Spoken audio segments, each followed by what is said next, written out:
Two become one Saturday. Oh, yeah. Parker Fox, Taylor Heisey, at Parker Fox 24VX, by the way. Rumor has it, as he walks down the aisle with Taylor, he's going to be live streaming it. He's going to be there's going to be a Twitch feed. He's going to be holding it up for selfies and stuff like that as you walk down the aisle. Oh my gosh. And meet her, and then the ring bearer comes down and stuff like that. Are you going to live stream this thing? No live stream. There's people for that, PA. There's people for that. I understand that, but kids these days, though, I mean, the technology, it's. Are you going to wear a GoPro on your lapel? Just GoPro on the forehead, you know what I mean? Oh, my gosh. No, nothing like that. We're not. Two become one Saturday. How do you feel 5 days in front of this nuptials covenant? Because 9 to noon, could not be any more excited for you. Yeah, man. And her. Yeah. Hey! It is exciting, man. It's very exciting. I think, the nerves are definitely starting to kick in a little bit. You're worried she's going to say no? No, not worried she's going to say no. I just like everything to go the way you kind of envision it, right? If you're still around after those high-enders she met in Milan, you ain't going anywhere, brother. I'm good for the next 5, right? I got to keep her around for the next 5. No, man, we're so excited. We've so many times over the last couple of years, we've just shared what we want this day to be like. And I feel like we're so aligned on what it wants to be. And we're just excited, man. It's just, it feels like we're already married. We've been living together for multiple years now. Winston is now in the house. Is Winston going to be at the wedding? Winston will be at the wedding. Oh, come on. He'll be at the wedding. You can't have a dog distraction at a wedding. What if he puts an L on the day? Taylor's in charge of all that. I think he's coming early, and we're doing some pictures, and then he is getting taken off scene so we can party and have a good day. But, Nordo, any shot if you were getting remarried or getting married, you would have Archie at the wedding. Like Limping Fat Dog never would make it. No. The King Charles Cavalier, with respect, and I love Fat Ted, not invited to the wedding. Well, how big is Winston? Winston's 30 pounds right now, 35 pounds. He's getting big fast, But the follow directions... Do you nickname him Big Citrus? Big Citrus.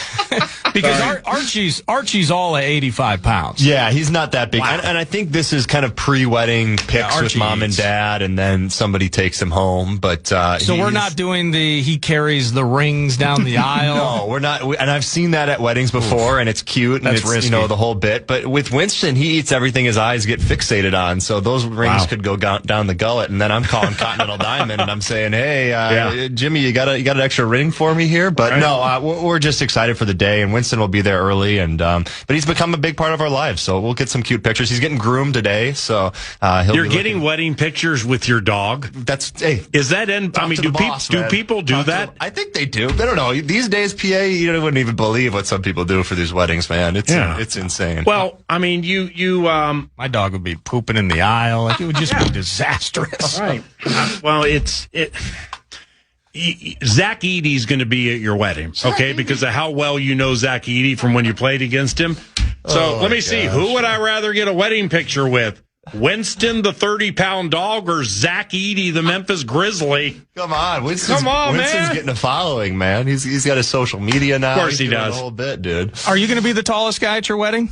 No, I'll have some teammates that are taller. Well, your brother's taller than you, right? No, Taylor's brother's taller than you. Taylor's brother's a 7-footer. Yeah. So she's got the one who played at Iowa State. No, Nate is about 6'6". Ryan, he's at Winona State. He's a 7-footer. Did Nate? Did he get on with the team? He just signed overseas in Nuremberg. He's going to Germany. Yeah, good for him. I think he leaves literally the day after the wedding to head overseas. So, have you ever met a 7-footer who doesn't play basketball?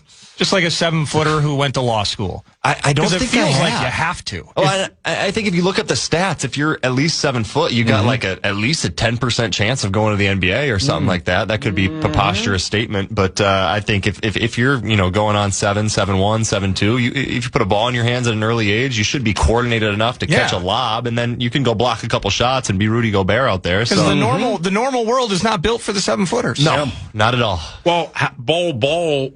I mean, he can't play a lick. He's gotten bigger. Yes. He's a little more of a threat now. Mm-hmm. But I mean, rail thin, 7'6", whatever he is. Shoot, he's probably been in the league long enough. He's in the pension. You know what I mean? Well, you hope so, because if he's sitting, like you go to State Farm and there he is sitting in a cube, like how can I help you with some property and casualty? Yeah. That'd be just an odd look, I would say. Well, Wang Zhizhi is going to be at your wedding. I mean, who do I want to get a selfie with, Wang Zhizhi or Winston? Gosh, who are these people, man? I'm we're just so excited for you, man. It is exciting. Nordo was negative that I put you in the mix because it means he has less time to talk about the Vikings. So I'm like, no, we have to understand this week's about Parker and Taylor. Let's talk Bredesen, man. No, we ain't done with this. Hold on. It's a celebration. Winston, though, how's Taylor doing? She's good. Yeah, she's really excited. Family's starting to roll in. My dad's brother came in last night, so we went and got dinner with him, and she's just ready. She's very type A, so all the big things have really been done from really right the day we got engaged, big picture stuff. So now it's like, day of operations, making sure the dress is, got all the, it's pressed out and it's steamed and my suit looks good and, the whole bit. So she's ready to go. She's ready to rock and roll. And, we're having a little groom's dinner on Thursday. So that'll be fun. And then wedding will be Saturday and we'll do it, man. What's fortunate with you guys, because you're both highly trained athletes, and with respect, especially Taylor, who still is playing professional sports, is up to weddings. You will see or hear about people who are like, all right, well, getting married in 2.5 months, got to diet, got to cut weight, got to get, for the pictures and everything. Yeah. We're good. You guys come into it where it's like you can focus on other things. And I'll go hand up, PA. I haven't seen a weight room since the last day of play, and I have not been doing the workouts that I probably should. But I haven't gained. Oh, come on! I haven't gained a pound. I haven't lost a pound. Yeah, but you're thinking about your hair. I'm thinking about the hair because for sure. your hair is longer than I've ever seen it. It is. You have a baby pompadour going on because what you're doing. A little extra gel this morning, huh? Okay, correct me if I'm wrong here. You're letting your hair grow a little longer. It's kind of letting if you got brown spots on your yard, let it grow a little longer, water it the right way. Yeah. Then when you mow it, the brown spots have lessened. Yeah. You got to edge the outside, PA. You got to get those crispy lines. Yeah. You got to let the barber do his work on a fresh You're going to have the freshest cut Saturday. It's going to be unbelievable. That's the goal. P. Fox, will you cry? At any point of the equation, are you going to cry? 1,000%. You've gotten to know me well enough now over the years that I'm an emotional guy. I played with a lot of emotions when I played. Giving my speech will definitely be emotional, but I think the moment I see Taylor walk down the aisle will be the one moment for sure. Because I have no idea what her dress looks like. That's like everybody's asking me, what are you most excited for? This and that. And for me right now, it's like to see her in her dress, and I don't know if she's wearing a veil. I don't know anything. What if she rolls up in a USA Olympic hockey sweater? Imagine. Or the Frost. Oh my gosh. Or a P. Fox game worn. She dug through the basement and found an old game worn. Maybe I signed it. Oh my goodness. What about your parents? Yeah. Will they cry? Yeah, certainly. So lots of tears coming, right? Lots of tears, but I think it's just a really special day for both our families. We've gotten to get so close with each other's families, and my parents are always around, living here in the cities, and they go to all the Frost games, and we probably go out realistically once or twice a week with Taylor and my family. So they've smart move. Parents pay. Parents pay. That's right. Parents pay. They've done it their whole life, so they might as well keep doing it. That's so sweet. P. Fox, how long have you guys been together? And what did you deem? Well, let's start there. How long have you guys been together?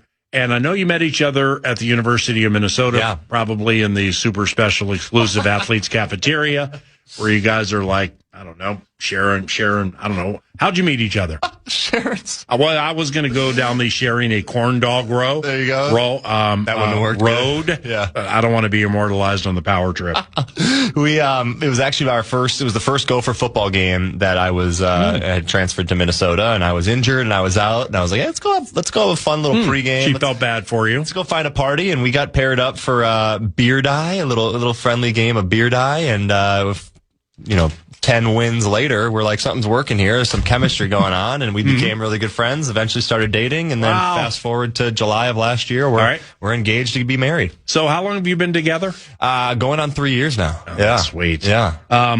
So through 3 years, up to a marriage. Yeah. What do you deem as keys? They would be your keys, but people listening are in the same spot because a lot of people listen, so there are people who are absolutely in the same spot. What would you deem as keys to a couple of people in their 20s staying strong and committed to marriage? Yeah, I mean, that's a great question. Without turning this into relationship radio. Bro, we got plenty of time. We got plenty of time. I think for Dr. Paul, though. Dr. Paul. Everybody needs a therapist, right?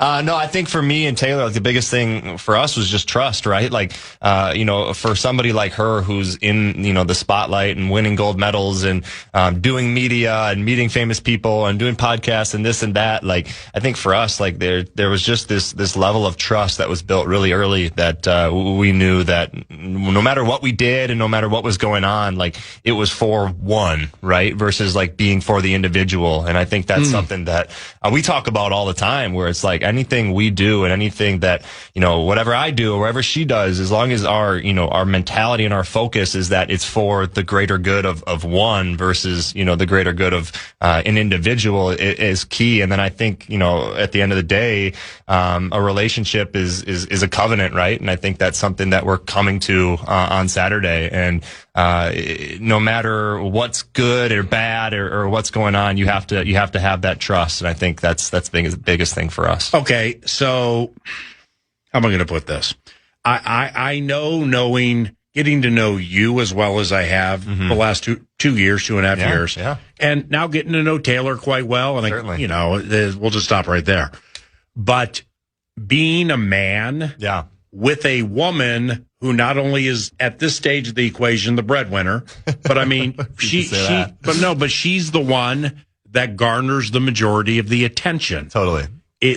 I know it's not a problem, but that might not necessarily be the case for everybody. Yeah. Like, why isn't that a problem? Well, I think jealousy creeps in for everybody, right? Like, there's all different types of ways that, you try to get pulled and whatever that's, whatever you believe in, something's pulling you from good, right? And I think, for me, for example, like, I'm the opposite of that. I think that I know her intentions are for the one, right? And I think everything boils down to that. And when my mind flips to that, it's no longer jealous or, greed or, whatever that may be, whatever sin, you believe. I wouldn't even call it jealous because I haven't known you all your life. Yeah. So everybody has had envious or jealous tendencies at some point. Yeah. Some greater than others. Some carry them all of their lives. Totally. Generally speaking, I've learned that those who are most envious or most jealous, well, they got their hands in the cookie jar and they think, well, everybody else must be doing this. Totally. I also know that's not you, and I also know that's not her. Yeah. So I guess the point I'm getting at is like behind every good man is a better woman or a stronger woman. Totally. Okay, well that goes both ways. So it's an age-old cliche. Agree. But I like how you put it. A covenant is not, she won a gold. Yeah, she does this. Yeah, she does that. Yeah, I do this. Yeah, I do that. You do it together. You guys are a covenant, And I think it's not, I think if you were asked her the same question, she would say it's not possible without, being able to do it together, right? Because no individual is as strong as two or three or whatever it may be, So I think for us, we've built that at a really early kind of stage in our relationship. And we learn through playing at the highest level. Like we know what it looks like, right? Like we know what success looks like. We know what failure looks like. And I think anytime you're kind of striving for that level of success, is something that we've both done for 26, 27 years at very high levels. You're going to end up somewhere pretty positive. It's like that, like shoot for the moon, land on the stars, or shoot for the stars, land on the moon type of thing. Like, as long as your goals are high, you're going to land up somewhere pretty good. Do you guys hope to have kids? Oh yeah. Thus, man and woman creating a stable, potentially of high-end athletes. Oh, that's the goal, right? That's certainly the goal. Yeah, I think, like I mentioned earlier, both of our families have gotten so close, and that relationship that we've created, I think, is one of the most unique relationships that you can ever create. And I think, God willing, one day, if we have the opportunity to do that, it would be the most special thing. And that's a part of the reason why you pick a partner too, in that way too, is like somebody that's going to be a great mother. And Taylor has all those qualities. So, lastly, how great is it that Uncle Tim, who owns all the First Resource banks, has committed to paying for 90% of the wedding. I always love that. How great is that from the Siegley family? Are you kidding me? Shout out to the Siegley family, man. Shout out to the Siegley family. Oh, should I not have ruined that surprise you're going to get when you roll into work today? Now, at First Resource Bank, Uncle Tim, on Chicago in Minneapolis, where Parker works, dear friend of mine, Tim, and his son Aaron Siegley own it and run it. I mean, they're going to give you a wedding gift. What if, like, after the wedding, honeymoon, all right, honey, let's open these cards and start getting back to people and open gifts and stuff. What if it's a First Resource Bank pen? Oh, I always love that one. I got one of those sitting right next to me in my backpack, man. I'll send them one back as a thank you note. Pen, man. Continental Diamond, continentaldiamond.com. They bring us Parker Fox each and every Monday, Wednesday, Friday, Tuesday. Could be any time, but Continental Diamond also assisted Parker and Taylor with their wedding rings. Andy and Revy treated them in second to none fashion. They'll do the same with you. Mm-hmm. So if you're pondering proposal and you need a wedding ring, they cut the middle person right out because they own a majority of the jewelry in the store. Middle person cut out. That means they don't mark stuff up the way other people do. Plus, they're super kind people. Any and all jewelry, Continental Diamond, continentaldiamond.com. And got about 3 minutes. Are you feeling 9 or more wins for the Vikings this season? Feeling good, man. Yeah, first of all, I just want to say how fun it was to see you and Nacho and Pete and the whole crew back again. It feels like, football's here. It's the most special time of the year. You get the leaves falling on the golf course, too. I'm really excited about this Viking season, right? And I think we saw the intentionality that Kyler had in that first drive, and I know it was a lot of set run plays, but, how about guys getting outside of the edge, bursts of speed, Bredesen out there? Let's get to the point, because you're about ready to scoop life-changing money when it comes to people giving you money for getting married. Yeah. I mean, if you happen to fill the tank and head south on 35, that over-under is 8.5 on the Vikings. Are they going to win 9 games or more? I like it. PA. I'm on the over, and I think it's a tough start, right? To go home against the Packers, but Micah Parsons list, so it's a different type of team, and then go to Chicago, and I think Chicago is going to be the best team in this division this year. That's kind of my bold prediction. Hey, I really like Caleb Williams and Ben Johnson over there, but the schedule isn't easy, right? You talk about the Bills, you talk about the 49ers. You go down the list. I think the Commanders are going to have a little bit of a jump back year, but I like the 9 this year. I like the over. Okay, 2 to close. Who are some fantasy football sleepers and studs on which you are honing this fantasy football season? So I don't know if this is a sleeper, but it's a guy that I've had on my team for, a bunch of years. I always look for him kind of in the whatever 3rd, 4th round. Oh, that new guy, Patrick Mahomes? Yeah, that new guy, that guy that we're all talking about. No, this is Zay Flowers. I'm going to Zay Flowers this year. I think he's set for a big year. He hasn't gotten to the end zone the way that people have wanted to in the past couple of years, but with Lamar kind of toning back the running over the past couple of years, I think Zay Flowers is going to be a guy that's a main target there in Baltimore. So. Lastly, because I see it on social media, and you and I think Sam Ekstrom. Yeah, Sam Ekstrom. And Julia Daniels. Yep. Yeah, and I like both those guys a lot, and I just know you better. So whenever I get a chance, I'll like it or retweet it, mostly because PFox24 is part of it, but Julie and Sam are terrific, and it's about the Wolves. So what are you guys hitting these days with the Locked on Wolves podcast? Yeah, we've been doing this Wolves podcast now for a couple weeks, a couple months actually, and I think for us right now, we're just getting ready. Schedule just came out, so we finally know what's going to be going on with this Timberwolves team, what the roster looks like, and as you know, PA, there isn't really a power forward on this team after getting rid of Julius and Naz Reid. There isn't really a guy that is a true power forward. We bring in Trey Lyles. He played for Real Madrid last year. He's coming back to the NBA after being a top 15 pick in the NBA draft out of Kentucky a couple years ago. So that's kind of a guy that fills that power forward role, but there isn't a big name. There isn't a guy that's been around the league for a while. So that's the kind of spot that's open. So what does this Wolves team do? Do they go smaller? Do they move Jaden McDaniels to the 4? But then what do they do defensively? If Jaden's playing the 4 offensively, if he's still guarding the primary lead guard, that makes a guy like Ayo Dosunmu switch over and have to guard a bigger kind of forward. So there's some complications on the defensive side of the ball, but I think it's all rooted in Rudy Gobert, right? When you have a 4-time DPOY that can really protect the paint, you got trust down there with Rudy.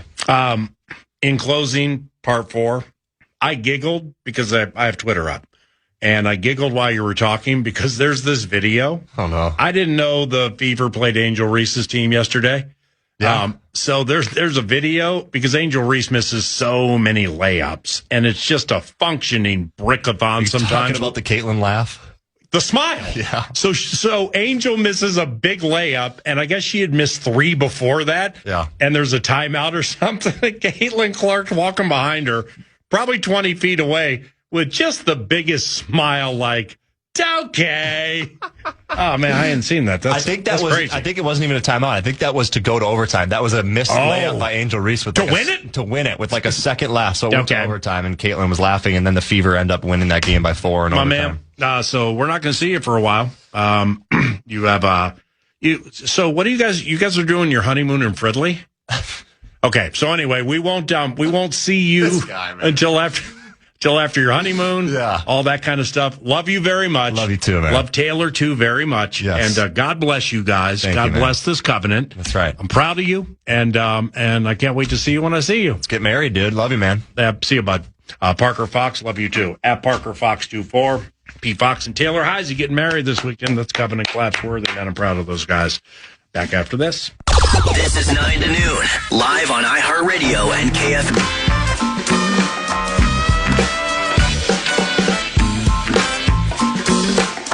Heavy on the Vikings on a Monday after they played their first preseason game of 2026 on Saturday at MetLife Stadium. And earlier during Vikes Bites throughout the day, taking talkbacks. And let me see if I can just jump into one here. Talkback machine. Good morning. I had a feeling J.J. McCarthy was going to be a bust before he ever played it down last year. You looked at Caleb Williams. He looked decent his rookie year. Drake May looked good his rookie year. Jaden Daniels looked good his rookie year. Bo Nix looked good his rookie year. No way all 6 were going to hit. We had to know there had to be 1 or 2 busts coming out of that draft class. I guess we just got the bad egg. Oh, well. Yeah, thankfully Kevin O'Connell handled it was a tough one on Saturday for J.J. McCarthy, and that conversation, of course, goes a couple different ways. Well, he's playing with reserve linemen, and Ty Felton dropped the pass. It still just feels, into your third season, maybe we shouldn't be having this conversation, that just things can be very difficult at times for him, and things don't happen fast enough for him in some respects. Just talking about it from a fan line perspective, just the decision-making and the speed, whether it's holding onto the ball and the decision-making and the speed with which those decisions occur is remaining problematic. So I have seen it, though, and maybe this is for Talker Tuesday tomorrow or never. Who knows? It just feels like there's this, we asked for talkbacks today. Hey, what'd you like about the first preseason game? And we got a couple. Kyler Murray did his thing, first offense. He only got 1 drive of it, clearly. So there wasn't a ton to dissect there. We're digging into the new run game and all of those things. But it's still like it kind of feels like out there, among our listeners, 9 to noon style, it's like, I got to put my stamp on it. I told you the kid didn't have it in relation to J.J. McCarthy. And I'm just not. I was talking with somebody via the text line, and always appreciate the texts as well, 64686. But it was kind of the same thing in text, where I knew from minute one, as soon as they drafted him, that McCarthy was going to be terrible. And see, look, I'm right. Well, in the end, out of that game, again, that's why we went down the road during the first hour we did. The coach picked Kyler Murray to be the starter. So this thing with McCarthy, one way or another, is going to play itself out.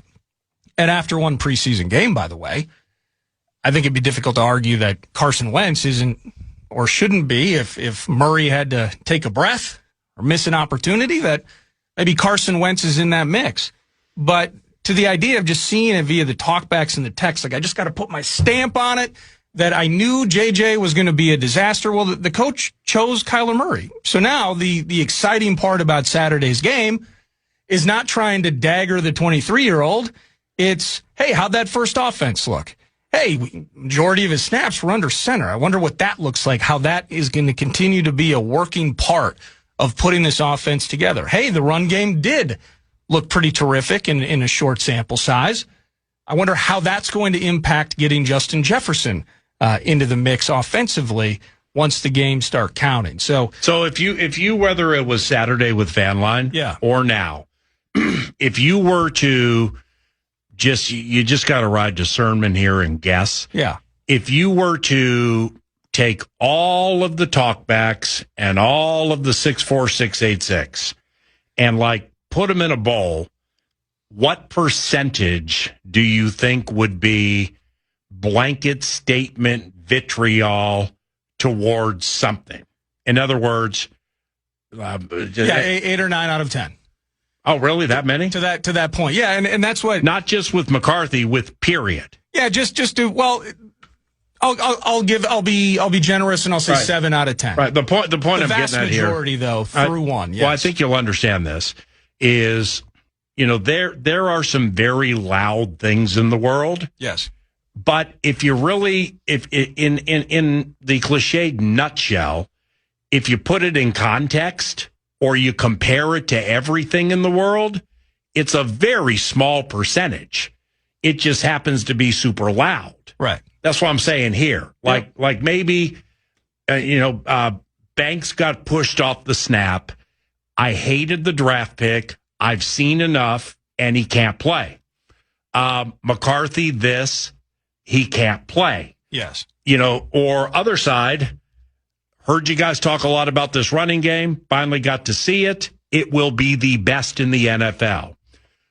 Murray's pass to Addison is a very hard throw to make. He has the best arm in the NFL. Right. You see what I'm saying? The polarizing 0 or 10. You think that's 80-ish% of everything you guys get and see? Yeah. Well, yeah. May God be with this world. Well, think about that though, and it's a terrific point. Out of all the people that listen to the Fan, whether it's our show, into the Grum, into Bumper to Bumper, etc., a vast minority of people that listen would even take the time to write in a text or to put in a talkback. That's a really good point. So I'm just going to shoot from the lip here and say that those people that do. So you have one listener, and the less than 5% of the one are even going to call, talk back, or text. Exactly. Great point. And so that's a great point. And so it is truly it's among those that are passionate enough, they want to be heard. And by the way, we ask for it on a daily basis and we love it. So keep it coming. Yeah, for sure. But to that end, it's just based on that. And I just feel like the vast are making very blanket statements off of one game. And I'm talking out of both sides of my mouth here because I loved what I saw from Bredesen and the O-line on that singular drive. I'm making a mountain out of a molehill on that.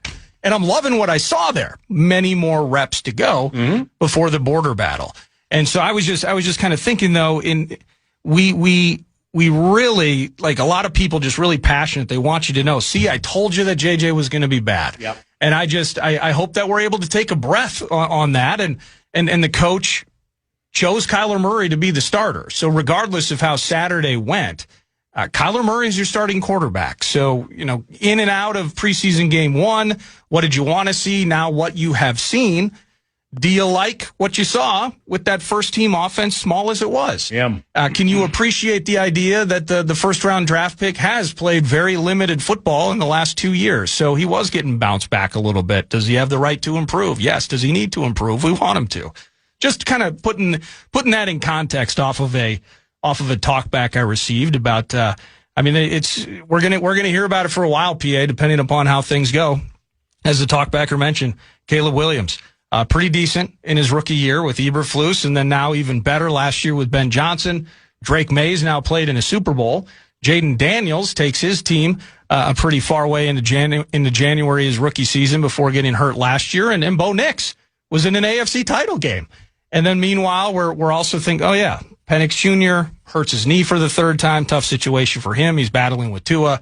And then now our guy with the meniscus, several injuries a year ago, and now he's QB2 for the Purple. So that conversation's not going to go away. I'm just saying, hey, just remember that the coach did choose Kyler. Mm-hmm. So I think a lot of our conversations moving forward should be like, what's Kyler looking like against the Ravens versus focusing on who is currently QB2 is or is not doing in certain spots. And if you want to know what Kyler looks like against the Ravens, you better get to those joints on Wednesday and Thursday, because that's going to be a voluminous amount of action and snaps for the Vikings ones against their ones. I love joint practices, whether it was the Patriots last year, the Titans before that, at Cleveland, at Cincinnati, Jacksonville here. They're just really, really cool. They're like real games. And it's cool when coaches get together like Messrs. O'Connell and Minter. I think they already have gotten together and they've been working on it for a while, but they'll finalize exactly what they want to see in certain periods. Now, it's not how the players, come through with it. They can either win or lose, but let's work on this with Jake Golday. We want to work on this with our rookies. Jesse's like, we want to work on this with our right side of the offensive line. And they do it. It's really cool. The Owl Roofing postgame is next. You're listening live to Paul Allen at 9 to noon on iHeartRadio and FM. OwlRoofing.com. Thanks for picking up the freight on the postgame. OwlRoofing.com. Who? Owl Roofing. Fun guest. Parker was terrific here during the 11 a.m. hour, but Pete Bursich, the analyst, just 2 days after the preseason game in New York, I asked him, hey, what'd you think of Caleb Banks and his performance on Saturday? Well, I think, let me take a step back and say with all of our big guys, even our offensive line, I think Caleb did some really nice things when he was one-on-one with people. And they did a lot of good, nice things early. But as time went on, you could tell it's been a while, right? And holding up the double teams, he and Dominic Orange, both those guys, the younger guys, they need to work on that. They need to work on those techniques of when you're double teamed to put your foot in the ground and not give up any turf. So when you get tired, the technique starts to go, right? The knees quit bending. You start bending at the waist. You get pushed around a little bit. So I think some of it is just the conditioning side of it for him. And you're right, he hasn't played a lot of football, but that was a great Saturday for him to get a lot of those plays.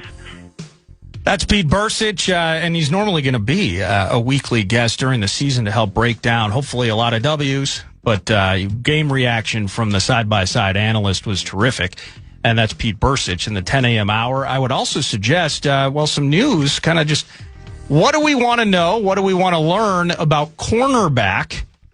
His name is Bryce Phillips, PA. So sadly, cornerback, okay. Bryce Phillips. Sadly, Jamal Adams and the knee injury he sustained in Saturday's game at New York, he has been put on IR. And they announced the signing, the Vikings did, just 20 minutes ago or so. Cornerback Bryce Phillips. He's an undrafted rookie out of San Diego State. Mm-hmm. Is that the Aztecs? Yeah, the Aztecs. And KO school. He was initially with KC, but the Chiefs recently waived him. He played 24 games from the Aztecs the last couple seasons, 74 tackles.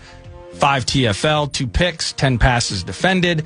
So, and he was with Tennessee State prior to that. So he jumps into a room, and I had also seen something, I believe this is accurate, that Jacoby Thomas has been dealing with back stiffness. So maybe Phillips just in the secondary room in general, providing just another body and maybe somebody with an opportunity to get some tape, get some film of them. But Bryce Phillips, welcome to the Covenant. Yeah, I'm curious to see, what's up with Brosmer into this Ravens game. Yeah, the thumb, right? Yeah. I thought it was a wrist live because of the way what he was holding, but it ended up being a finger.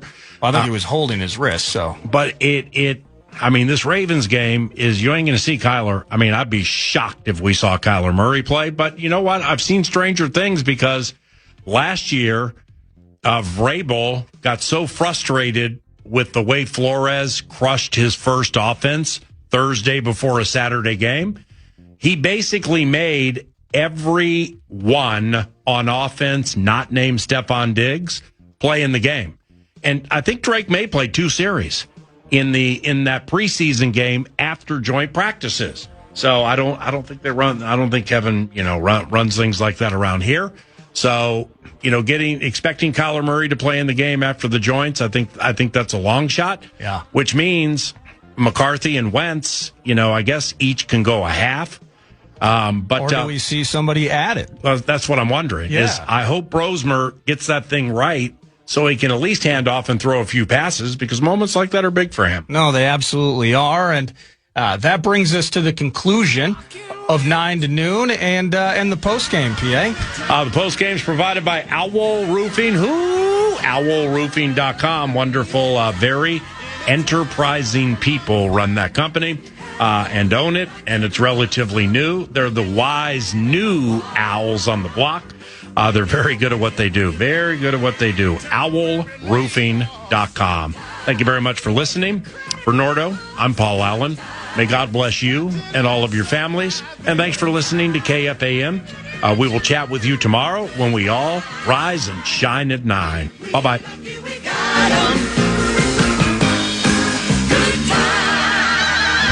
to noon.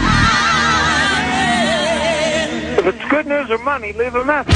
Podcast today's Paul Allen Show, or listen back to previous show and interviews by going to the iHeartRadio app or KFAN.com. From the 1-800-ASK-GARY Traffic Center. This report is sponsored by Gens Ryan Heating, Cooling, Plumbing, and Electrical. Construction-related delays southbound 30.